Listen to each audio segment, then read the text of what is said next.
Rekaman kamera pengawas yang berdurasi 10 detik memperlihatkan seorang pria melakukan pelecehan seksual pada seorang perempuan yang sedang membersihkan halaman rumah di perumahan kehutanan 3 Blok DH, Kecamatan Sukarami, Palembang.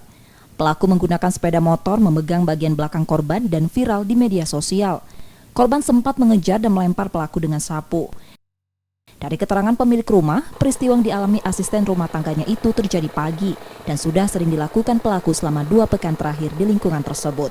Dari rekaman kamera pengawas di beberapa rumah, diduga pelaku merupakan orang yang sama dan bukan warga setempat.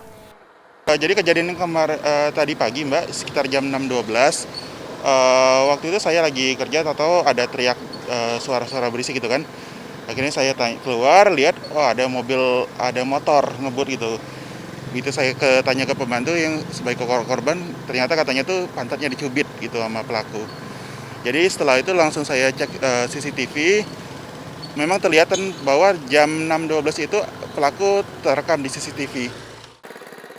Peristiwa tersebut akan dilaporkan warga ke Polsek Sukarami, Palembang. Reski Oktoral, Muklas Diferensial, Kompas TV, Palembang.